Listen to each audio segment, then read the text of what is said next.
Hello, hello, and welcome to episode 143 of the Compassion and Cucumbers podcast. I'm Christine. And I'm Sam. How you doing?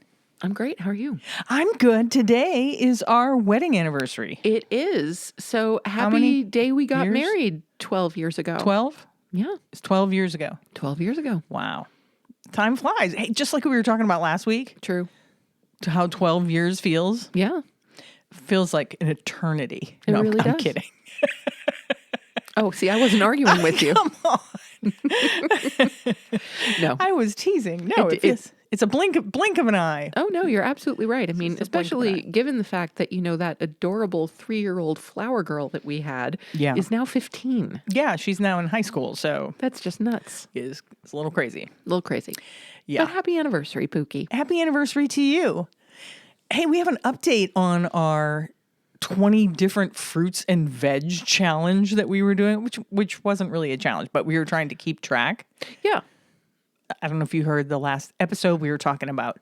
We saw this show. We saw a documentary called Hack Your Health. Yeah, and it's about gut biome. Yes, it is. And so what was recommended by the physicians and researchers that were kind of behind this whole documentary were that in order to have a healthy gut biome, you want to have a wide variety of plant-based foods. This does not mean, in their view, that you cannot consume animal foods, but that the important thing for a healthy gut biome is a wide variety of plant foods.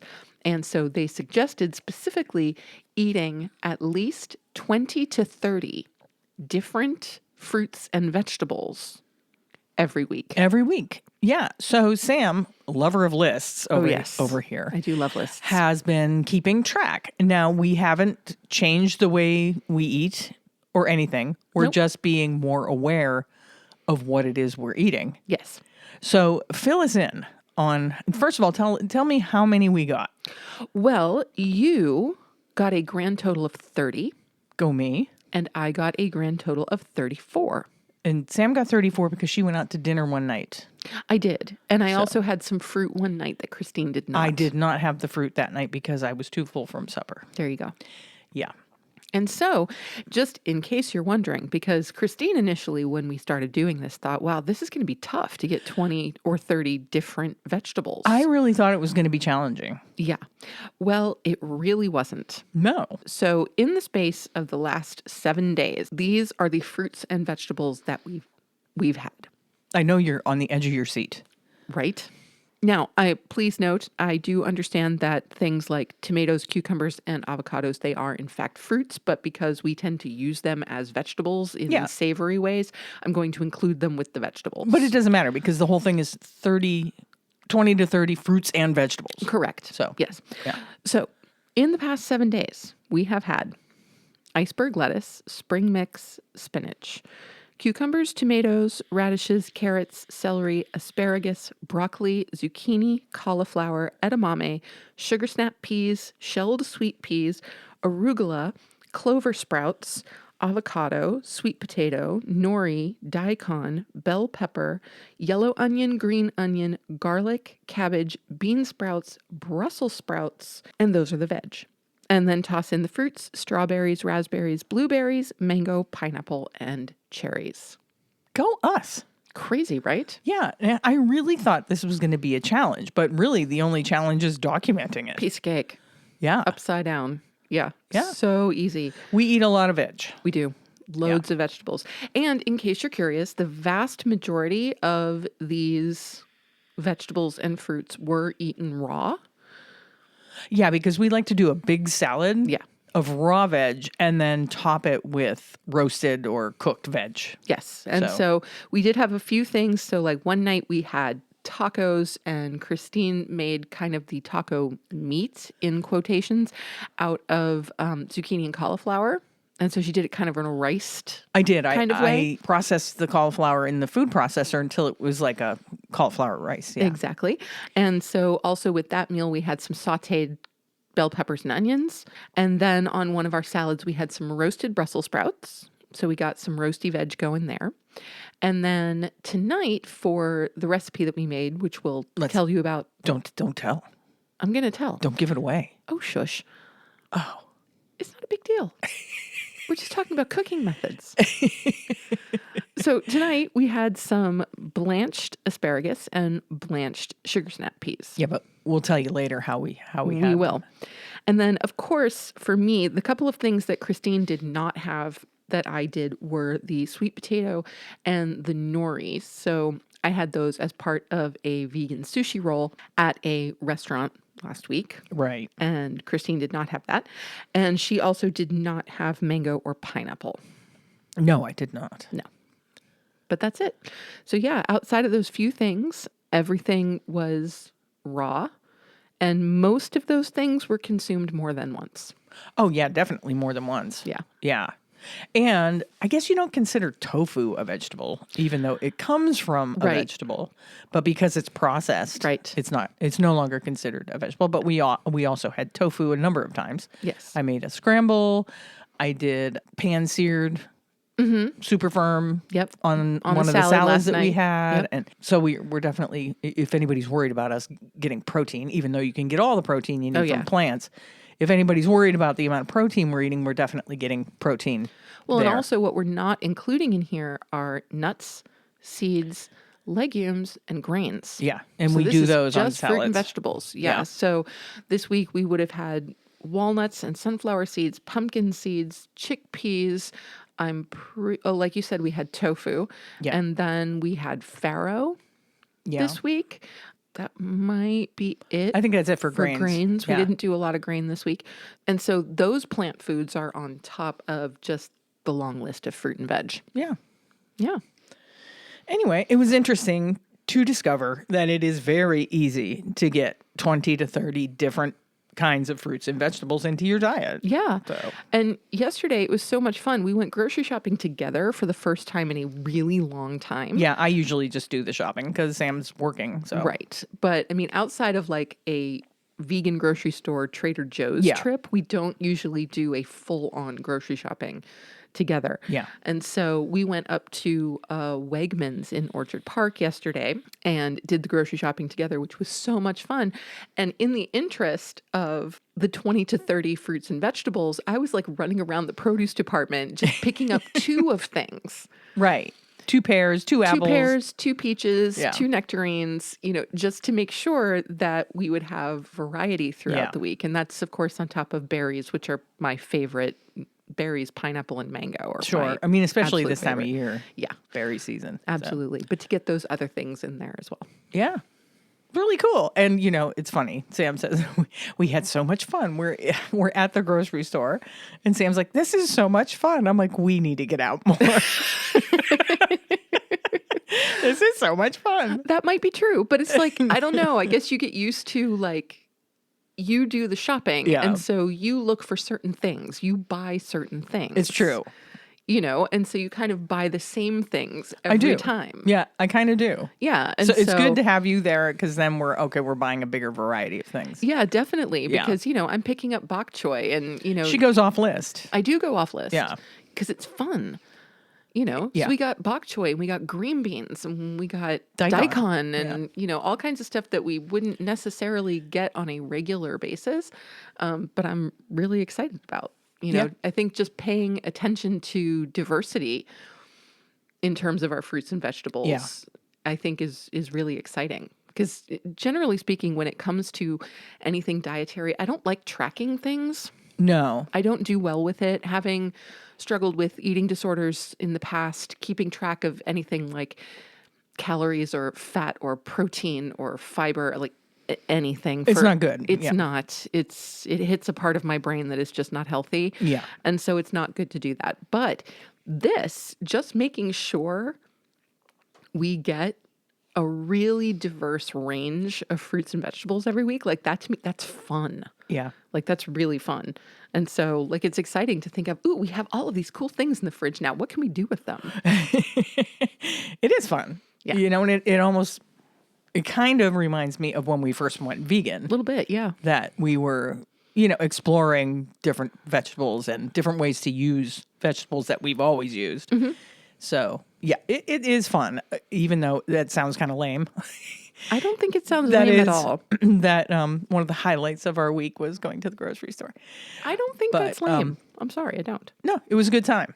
Before we went to the grocery store, though, we hit in Derby, New York. There's this cute little bagel shop. It's called the Bagel Jar, Indeed. and they have some vegan options. So They do.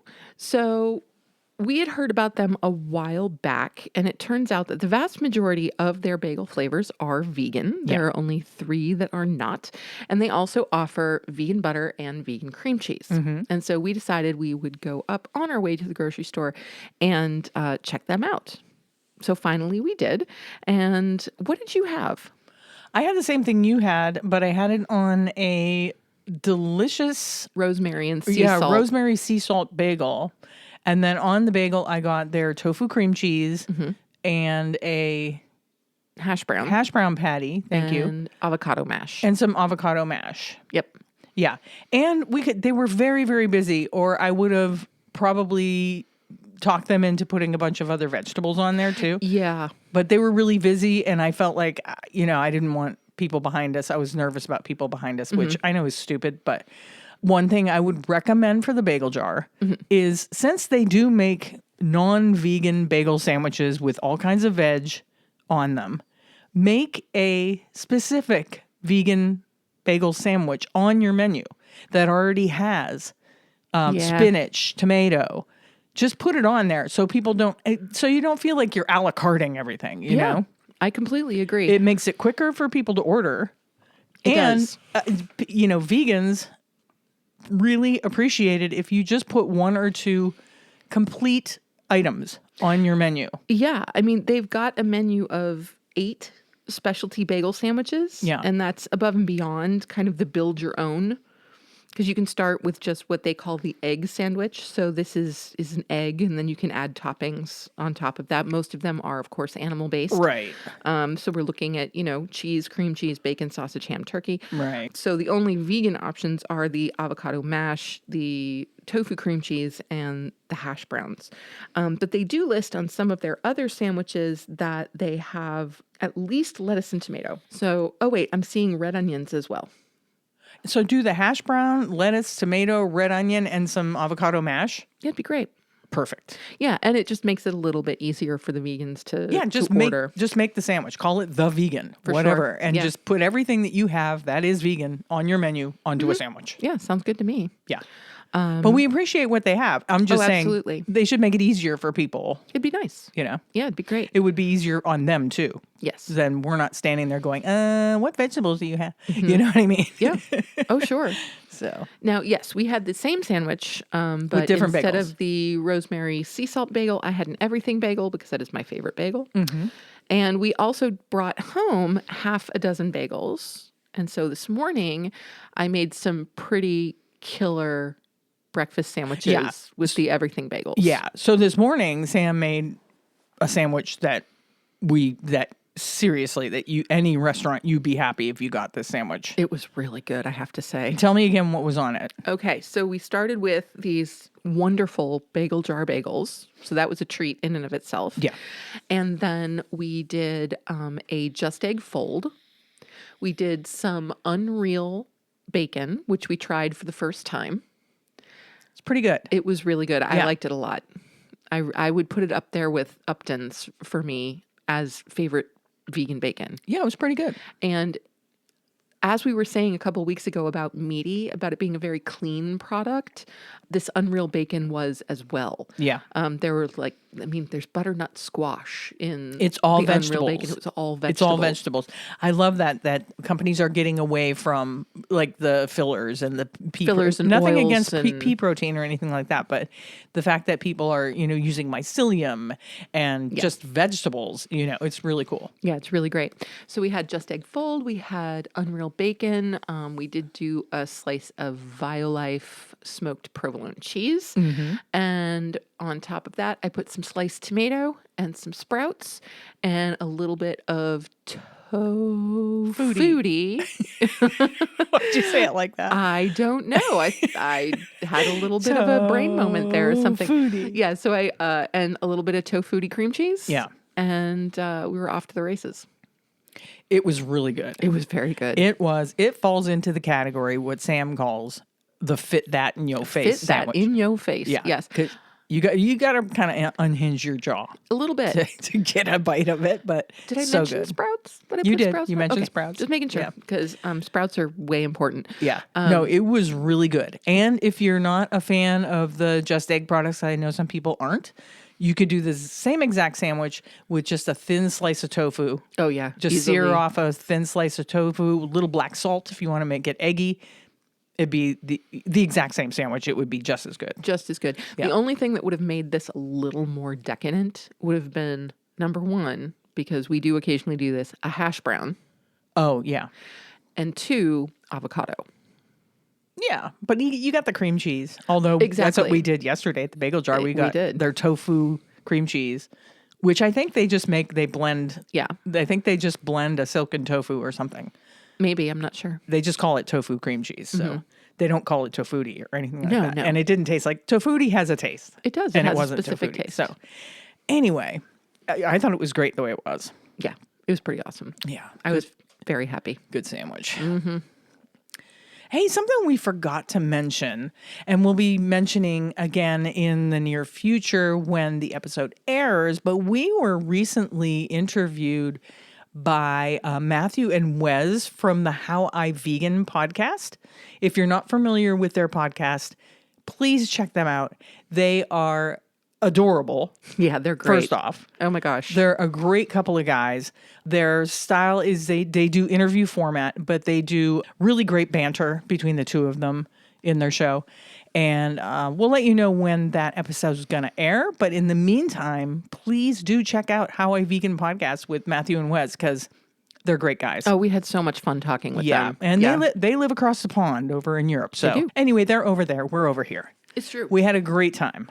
We did so much fun. We could have talked for hours. so. Easily. Hopefully they don't have to edit too much of it out because we did talk for quite a while.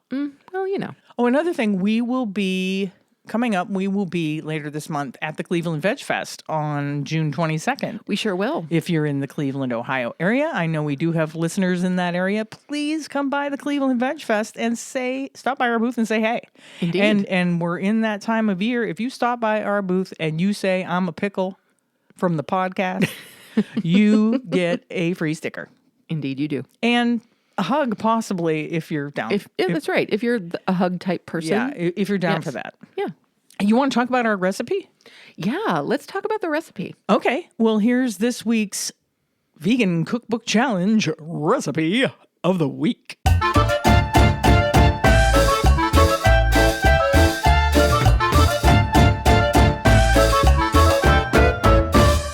So I've been in charge of recipe selection recently. Yeah. And- I'm loving it. I'm glad you're enjoying it. Totally spoiled. I know I am too, because I'm really enjoying getting back into the kitchen because I haven't been in the kitchen in quite some time. It's fun. Yeah, it really is. And so, of course, I've been looking for, because of the time of year that it is, relatively light, summery. I know we're not to summer yet, but still kind of summery foods. Nothing too heavy, nothing too crazy, nothing that will, require a 500-degree oven or anything like that. Yeah. I've been in charge of recipe selection lately, and I've also been getting back into the kitchen a little bit more, which has been a whole lot of fun. But today, I think in honor of our wedding anniversary, the work in the kitchen was a team effort. It was. Go team. Go team. Yeah. Teamwork makes the dream work. So this week we went with the spring vegetable panzanella from Vegan Buddha Bowls by Cara Corinne Cifelli, who is the creator of Cara's Kitchen. Now, we have used this book once before. That was back on episode 111. Yeah, and when what did we make? did What did we make from it? The then? roasted veg bowl. Oh, right, the roasted veg bowl. Yeah, so that would have been back in the fall. Yep. We did the roasted veg bowl. Yeah. But This is a whole book of bowls. So if you're down with bowls, I love a good bowl. yeah, me too. Yeah. And so one of the cool things that I found when I chose this recipe was that not only is there a spring vegetable panzanella, there is a panzanella recipe for each season. Yeah. And so over the next year, we're going to make each of the panzanellas. Right. So we did the spring panzanella today. Yes. Let's talk about what was in that. Okay, so the spring panzanella, you start with a base of arugula and spinach. You add some shelled green peas. You have some sugar snap peas, some asparagus. Both of those are blanched. You get some nice raw radish and avocado, and you get a wonderful sourdough bread. Now, the recipe does not specify sourdough, but that's what we went with. Yeah, I recommend anytime you're doing a panzanella, get a crusty. It doesn't necessarily have to be a sourdough bread, but you want something that's crusty Yes. so that it'll hold up. It it will absorb your dressing or sauce, but it won't get soggy. Right. Yeah.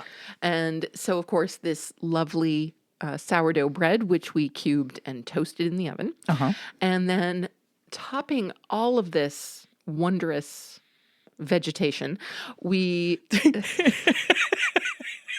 I don't know why that made me laugh. I don't either, This but wondrous vegetation. it was wondrous vegetation. Yes, it was. That's what I'm going with. So, laugh if you want.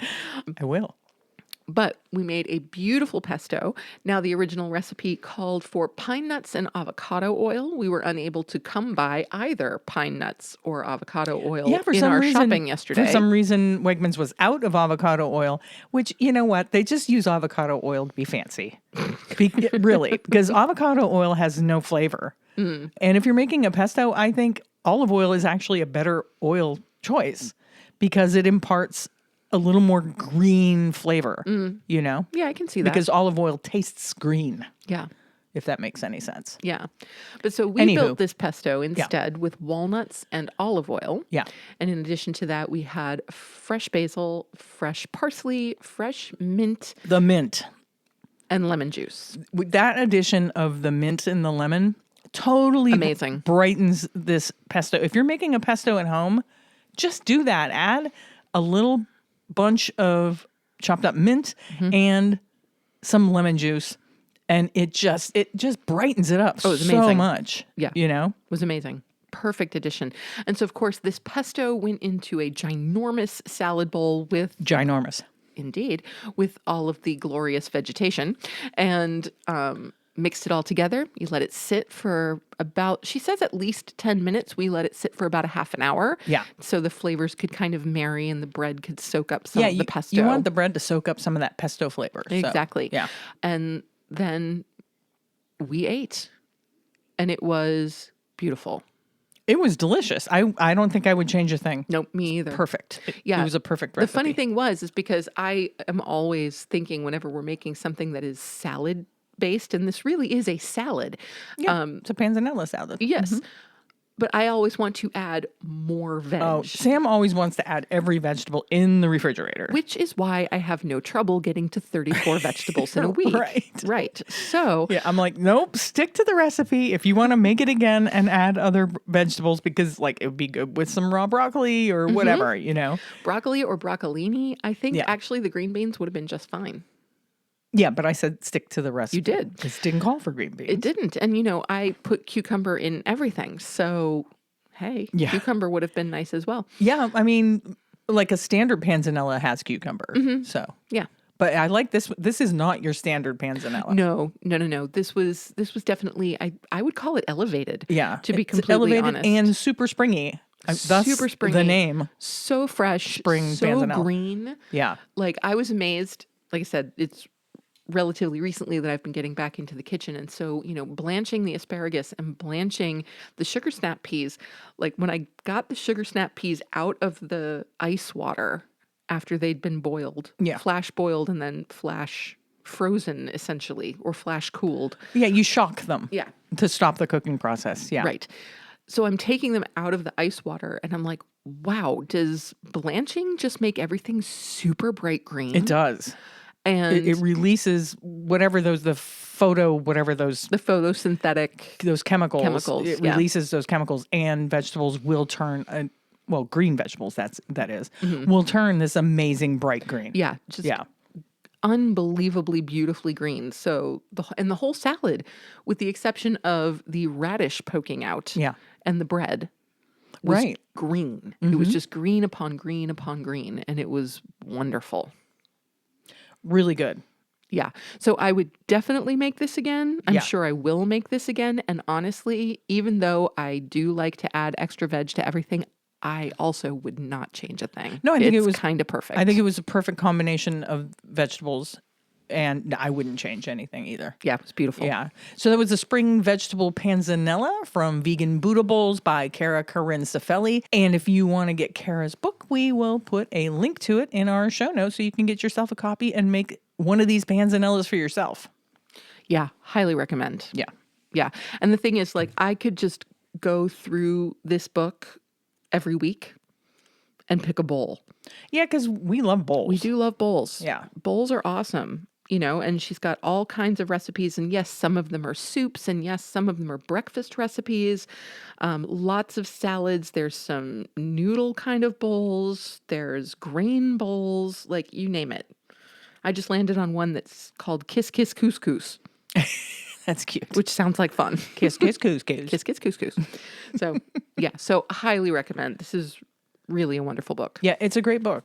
It's time for our noteworthy section, and this is an update on something we talked about a couple of episodes back. We talked about Sage Vegan Restaurant, the Sage Kitchen, who is now adding animal products onto their menu and changing their name to Sage Regenerative Kitchen. Yes. Well, some people, of course, a lot of their loyal vegan customers were very unhappy about this, and some of them organized a protest. Yes. So this coming from the East Sider, the addition of animal products to the menu at formerly plant-based Sage Restaurant has met with protests by angry vegans, both online and in person. On a recent Friday evening, protesters with bullhorns and signs that read "Sage Kills for Profits" and "Stop Greenwashing" stood outside the restaurant at the corner of Sunset Boulevard and Logan Street. The restaurant, now known as Sage Regenerative Kitchen and Brewery, serves meat, dairy, and eggs from quote-unquote regenerative agriculture, which some consider a more earth-friendly type of agriculture, but is criticized by vegans as greenwashing. Because it is greenwashing. Yes. Yeah, so I did a little digging. I went onto Facebook since the article mentioned that there was stuff going on online. I'm like, I'll bet anything that there's a thing on Facebook. And sure enough, did I not find an event posted by the organizers of this protest on Facebook. And on May 31st, the event was created and they organized this protest. And apparently it was pretty successful and pretty well attended. 65 people responded to the event, and organizers claim that there was a great turnout. They said the goal of the protest was not only to bring attention to the step backwards by Sage, but to educate people on the greenwashing aspects of the regenerative farming movement. Yes. So go those people. Indeed. I mean, and you have to think of it this way, okay? There are aspects of regenerative farming which deals with crop rotation and enriching the soil and all that. I'm all for those things. Right. But when it comes to the continued use of animals in the food system, this is where regenerative farming goes wrong. Yeah, it goes off the rails. It just completely. goes off the rails. So if we're talking about just regenerative vegetable farming, regenerative fruit farming, I'm in. Sure. But again, the use of animals, there's still no such thing as humane slaughter. There is no such thing as humane dairy. Yeah, and it has been proven that grass feeding cattle is terrible. Yes, it's for the actually planet. Worse. It's terrible for the planet. Ecologically. It takes far more land to do it. Yes. And that's what regenerative animal farming is. Right. They're, reintroducing all of the animal waste into the soil, and it's greenwashing. Absolutely. I'm not saying that these people don't believe what they're doing is good. I'm not saying that they're trying not at all. to fool people, but it is definitely greenwashing. Absolutely. Yeah. So I just thought we'd give you a little bit of an update on that. We'll keep our eye on that situation. We sure will. And that brings us to our main topic.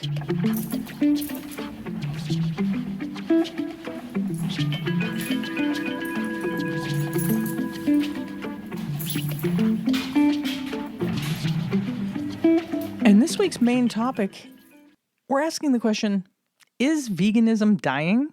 Is the vegan movement dying? Now, we are not the first people to ask this question. We're actually asking this question because we were asked this question, not directly, but Yeah. via YouTube by Mike the Vegan. Yeah, if you're not familiar with Mike the Vegan, he has a great YouTube channel. Fabulous YouTube channel. Yeah, very educational and entertaining at the same time.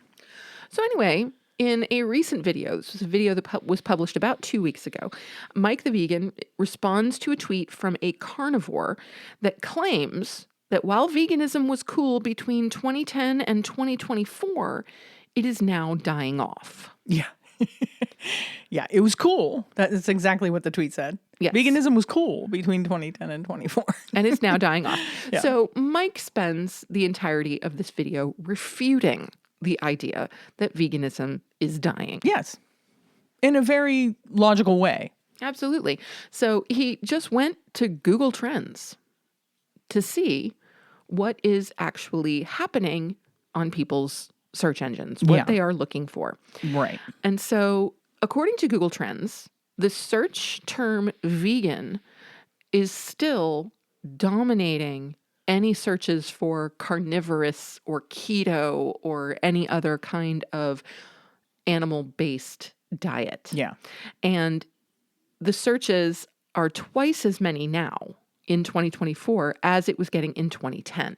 Right. So if the cool phase started in 2010, It's twice as cool. it's twice as cool now. That's right. The coolness factor has not dissipated. It has doubled. It has doubled. Yeah. That's right. So this got Mike curious. And so he started searching a few other things. Okay. And one diet that he did notice that appears to be on a downfall is keto. And that makes a lot of sense. Yeah. Okay. As many of you may know, keto has been popular, particularly among those looking to lose weight, Right. looking to build muscle quickly, that kind of a thing. And really all keto is a rehashing of Atkins. It is. It's all protein. It's all protein Yeah. and incredibly restrictive when it comes to carbohydrates. Yeah. And so it is also then naturally high in cholesterol, high in saturated fat, and is ostensibly dangerous. It is a dangerous diet. You will lose weight, but then your body is feeding off of your muscle tissue. Yes. Because you're not giving it what it needs. Exactly. Yeah. And Mike said in his research, he found that the term keto has dropped by about 80% from its peak. Yep. And he said that we can expect that carnivore will see a similar drop as people realize that it's entirely founded on pseudoscience. And it most certainly is. Yeah. Yeah. The reason Atkins faded away is because people were getting sick. Right. And the same thing is happening with keto. I think we talked about this before with Atkins and keto, that I've known people that have done both Atkins and keto that ended up diabetic Yes. from it. Yes. Yeah, because type 2 diabetes. is not about sugar.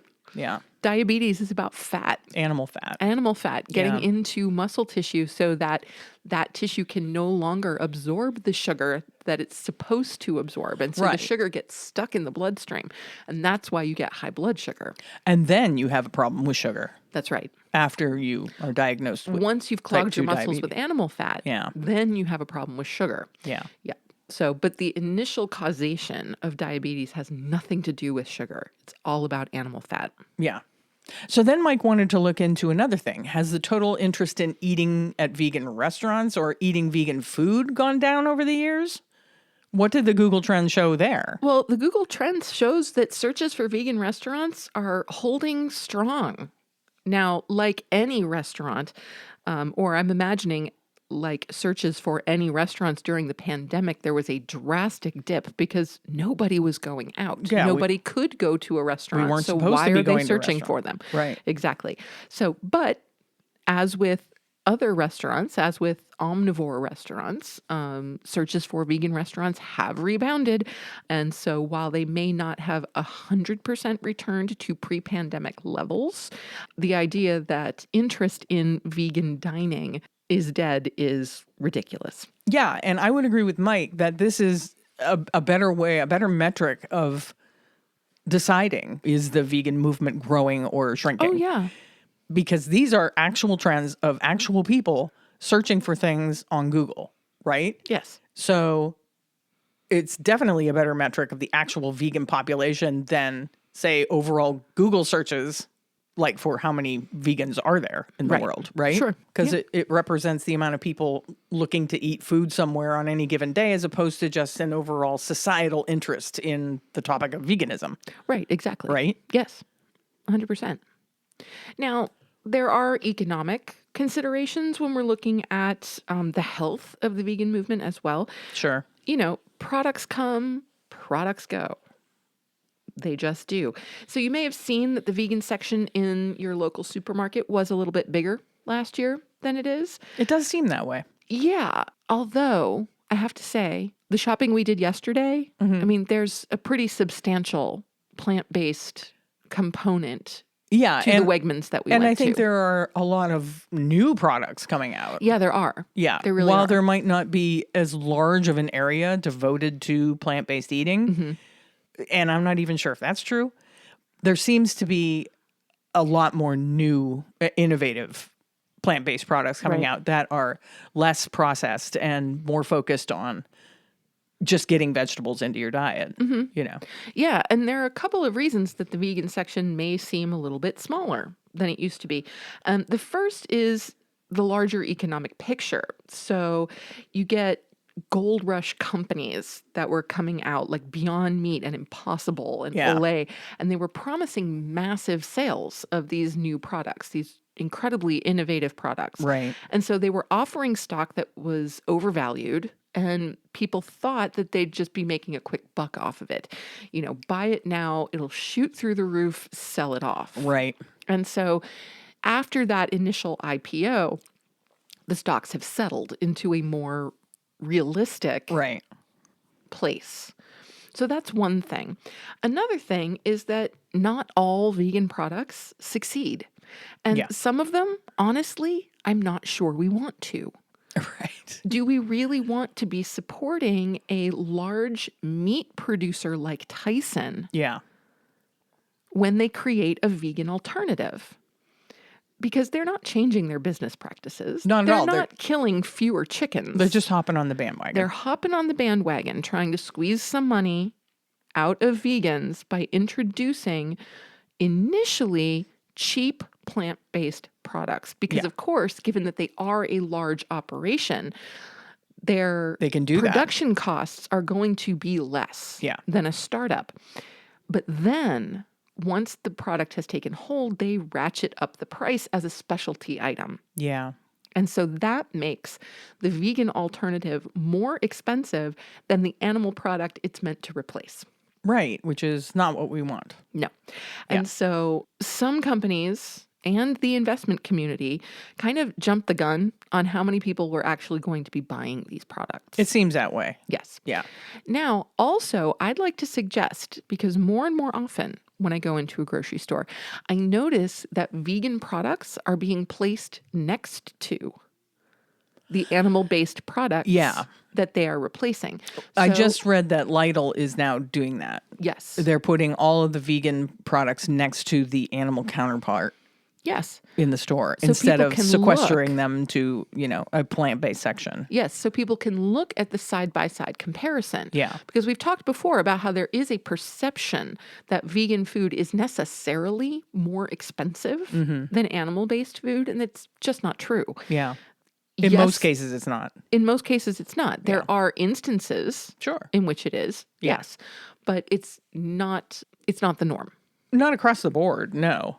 But sure, it's going to cost you, I don't know, $8 for a pack of 4 Beyond sausages when you could probably go and get, pig flesh sausages you probably get quite a few more for $8. Oh, sure.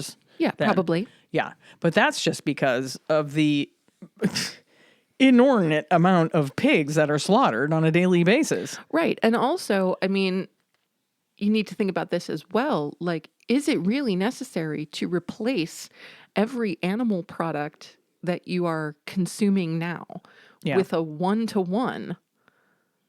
Like, oh, I used to eat chicken 4 times a week, so I must have a chicken substitute 4 times a week, because we all know that it's in the processed products, it's in the commercially produced replacers that vegan food gets expensive. Gets expensive and gets not as healthy for you. Absolutely. There's a lot of fats and salts in all processed foods. So, yeah. Yeah. So if people can look at that and say, oh, well, okay, no, I used to have breakfast sausage every day. Well, maybe that's not the best choice.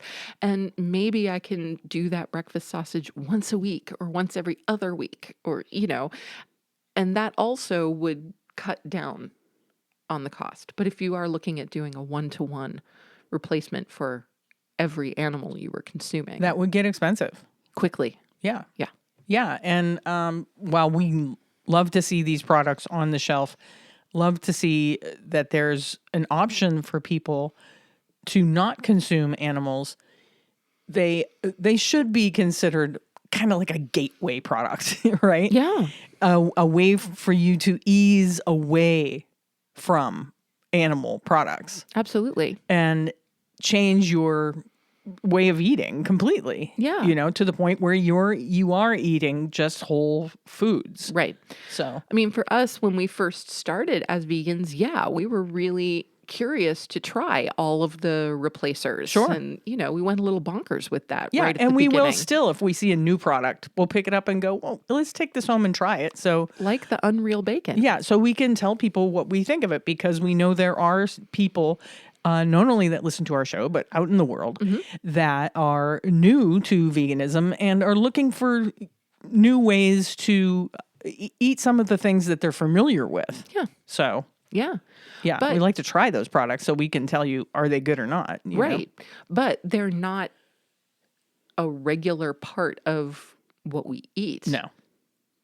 Generally speaking, we eat whole foods. Whole plant-based. foods. Yeah, which is what everybody should be doing. Well, we don't want to say that what we do is right for everybody. That's, I mean, it's no, it's a healthy way let's- to eat. It is. I'm not going to argue that, but to each their own as well. Oh, yeah. I'm not judging. No, don't judge. We're not judging. But anyway, aside from all that, there's the idea that we're seeing a major cultural resistance towards veganism. And part of that has to do with its success and how it's a threat to the animal agriculture industry. Also, there's the cultured meat industry now, right? The lab grown meat that has been now here in the States legalized by the FDA. Yeah. Yeah, this is definitely getting some backlash. Yeah. And now Alabama and Florida have banned They just banned it. lab-grown meat or cultured meat, making it a criminal act to sell or produce it in those states. Yep. Just ban it. Ban it. If they don't like something, they just ban it. Yeah. Which, and,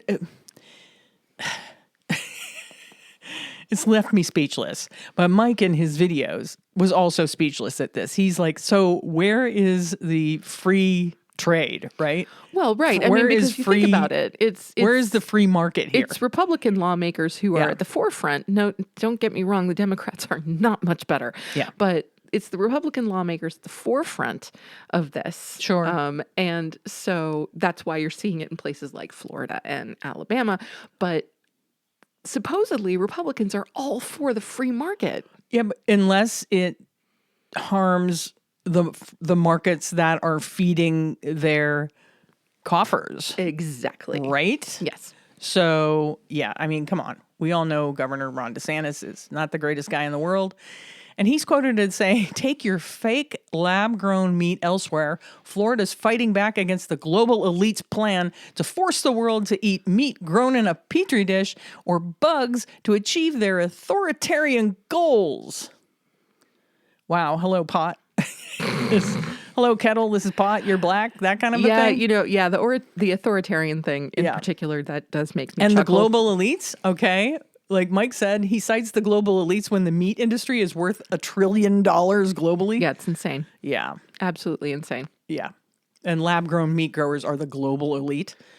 Okay. Not so All right, much. Ron. So really what this comes down to is that vegan products and veganism are a major threat to animal-centered industries. Yeah. It's not growing as fast or as much as it could or as we would like it to for certain, but it is still taking a cultural hold and it is becoming normal. And that could easily pave the way for more people to shift to veganism in the future. Yeah. Yes. Yeah. And then Mike went on to suggest that the carnivore diet that the original tweeter guy that started this whole thing is following is something that to a degree is probably being funded in the background by the meat industry. And there have been cases in the past where the meat and dairy industry, the egg industry were paying bloggers and YouTubers and influencers through their checkoff programs, right? Yep. We've talked about that in the past. In the end, Mike says he's hopeful that veganism is holding strong. It's not dying. It might not be growing as fast as we'd like it to be, but it definitely isn't dying anytime soon. And then we also found this article from Sentient Media that was kind of exploring the same topic. The title of the article is Veganism Really Growing? Using data to track the trend. Why is it so hard to pin down the number of vegans? And that is so true.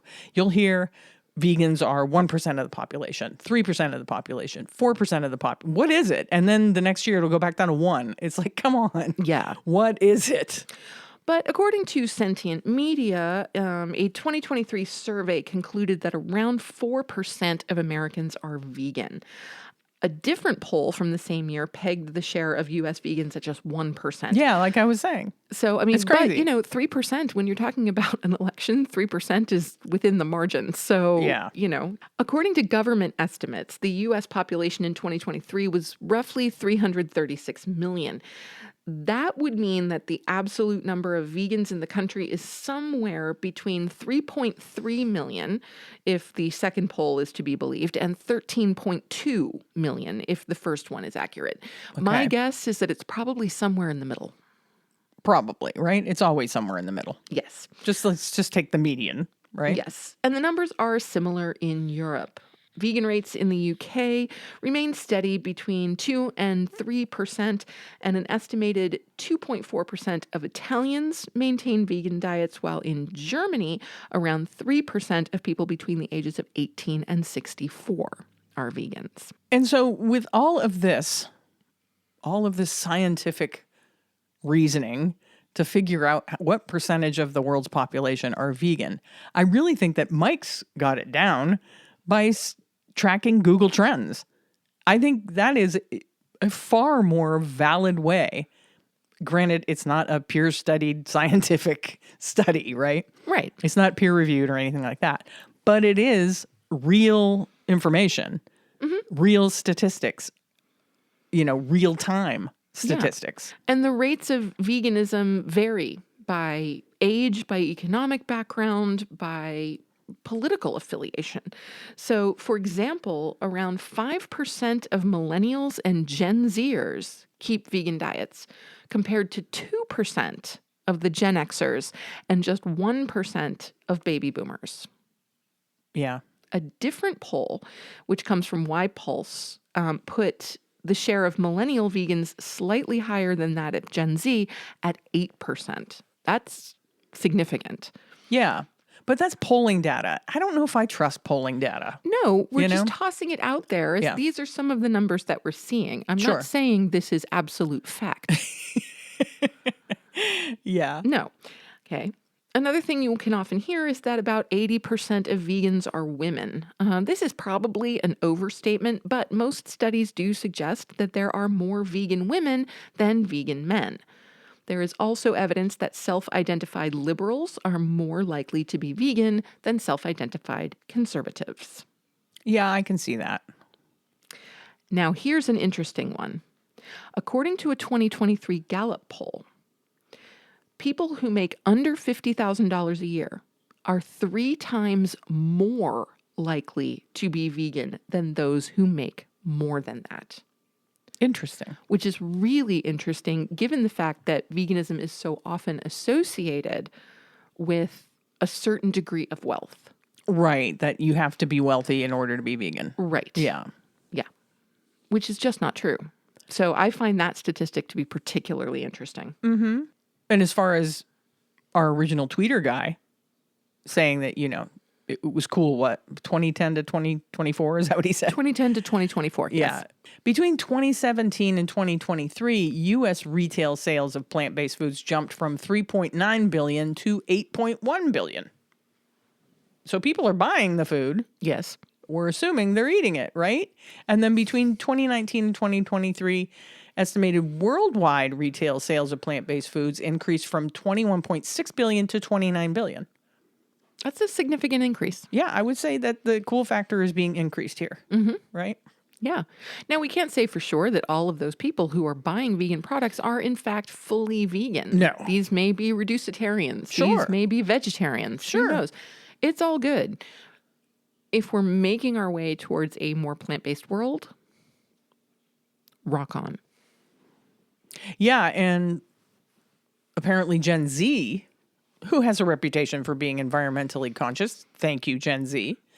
But surprisingly, this isn't the main reason why Gen Z eaters go vegan. In a 2023 survey, 52% of Gen Z vegans said they chose their diet for the health benefits. So I think that we have answered the question. I would say, if the question is the vegan movement dying? I would say, the easy answer is no, it's not dying. No, not at all. Not even close. Quite the opposite. Yeah. And if someone tells you it is, question the source. Question the source, yeah. But I think what it is it's a hard thing to pin down, right? Sure. It's so hard to pin down the numbers. Like, how many people are vegan? How many people in the world are vegan? How many people in the United States are vegan? What percentage of the people buying vegan products, like Sam said, are vegan? Mm-hmm. So you can't really track it via consumerism. No, I'm thinking it's probably pretty challenging. Yeah.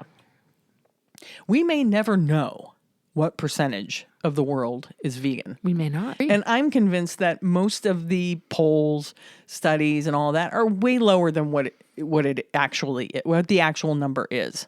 It wouldn't surprise me if that were true. I don't know, but it wouldn't surprise me. Yeah. And that's what we have to say about that. But you should check out Mike the Vegan if you're not familiar with his YouTube channel. Oh, most definitely. He's very funny. Yes. And we like Mike. Yeah.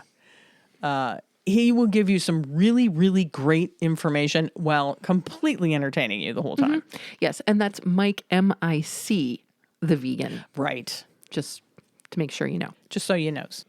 Well, I guess that brings us to our assignment restaurant SOS.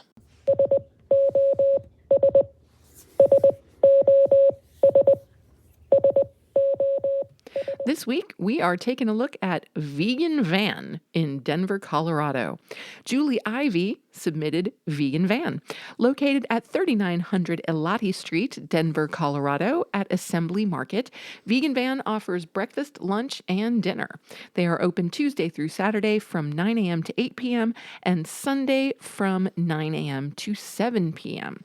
Yeah, no, Vegan Van started out just as what you can imagine, a food truck, right? But they now have not just the food truck, but they have a brick and mortar location in that Assembly Market in Denver. Let's take a look at what they have. They've got some fun stuff. So this is looking a lot like comfort food. So we have a breakfast burrito. We've got what looks like it would be the vegan version of a sausage McMuffin. They call it the McLovin. McLovin. Mm-hmm. I like that. We've got a Crunch Wrap, which of course would be the alternative to the Taco Bell Crunch Wrap Supreme. Ooh, they have a chalupa. They do. So we're definitely looking at comfort / fast food. Yeah. Yeah. Absolutely. They've got corn dogs. You're all about the corn dogs. Yeah, I saw some pictures of corn dogs on their Instagram. They looked really good. And they also have some sides and sweets and drinks. So they've got some cookies. You can get tots or hash browns or fries. Queso. Queso. They've got a fire sauce, that kind of stuff. So yeah, definitely looking at fast food here. But let me tell you, from the pictures, it looks like good stuff. It does. It looks like a good time. I would like a McLovin. Yeah, so now we have to go to Colorado for two reasons. Yeah, for Fern's Diner. For Fern's Diner and in Cascade. Vegan Van. Mm-hmm. And Vegan Van in Denver. Yeah. This McLovin is house-made sausage patty. They use a just egg fold, vegan cheddar cheese, and mayo on a toasted English muffin and served with a side of something. It just says served with a side of ... All right, I'm then. guessing you get to choose a side. Probably. Is what I'm guessing. So yeah, check out the vegan van. You can find them at veganvan.com.